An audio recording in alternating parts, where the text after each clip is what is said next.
পুরোনো দিনের রান্না, তাই এখন আর কে খায় ভাই? আমরা খাই। আজ বানাবো সার চিংড়ি।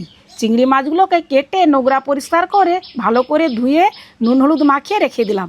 এবারে সার আলুগুলোকেও ছোট চৌকো করে কেটে নিলাম। সার চিংড়ির জন্য কিছু মশলা বেটে নিতে হবে, এই যেমন কিছুটা আদা, রসুন, মগজদানা, চীনাবাদাম ও পোস্ত। এই মশলাগুলো কম বেশি সবার বাড়িতেই থাকে। সমস্ত জোগাড় করে নিলাম। এবারে উনান জ্বালিয়ে প্রথমে চিংড়ি মাছগুলোকে হালকা ভেজে নিলাম। এবারে সার আলুগুলোকেও ভেজে নিলাম অল্প নুন হলুদ দিয়ে। কড়ায় খানিকটা তেল দিয়ে ওর মধ্যে শুকনো লঙ্কা, তেজপাতা ও জিরা ফোড়ন দিয়ে দিলাম। এবারে পেঁয়াজ কুচি, আদা রসুন বাটা, লঙ্কার গুঁড়ো, হলুদের গুঁড়ো, অল্প জল দিয়ে ওর মধ্যে টমেটো কুচি, পোস্ত বাদাম বাটা দিয়ে আবারও কষিয়ে এবারে ভাজা সার আলু দিয়ে ভালো করে নেড়ে চেড়ে পরিমাণ মতো জল দিয়ে দিলাম। চিংড়ি মাছগুলো দিয়ে আরো এক ভাগ সেদ্ধ করে নেব। রান্নাটা হয়ে গেলেই গরম মশলা ও ঘি দিয়ে আবারও নেড়ে চেড়ে নামিয়ে নিলাম।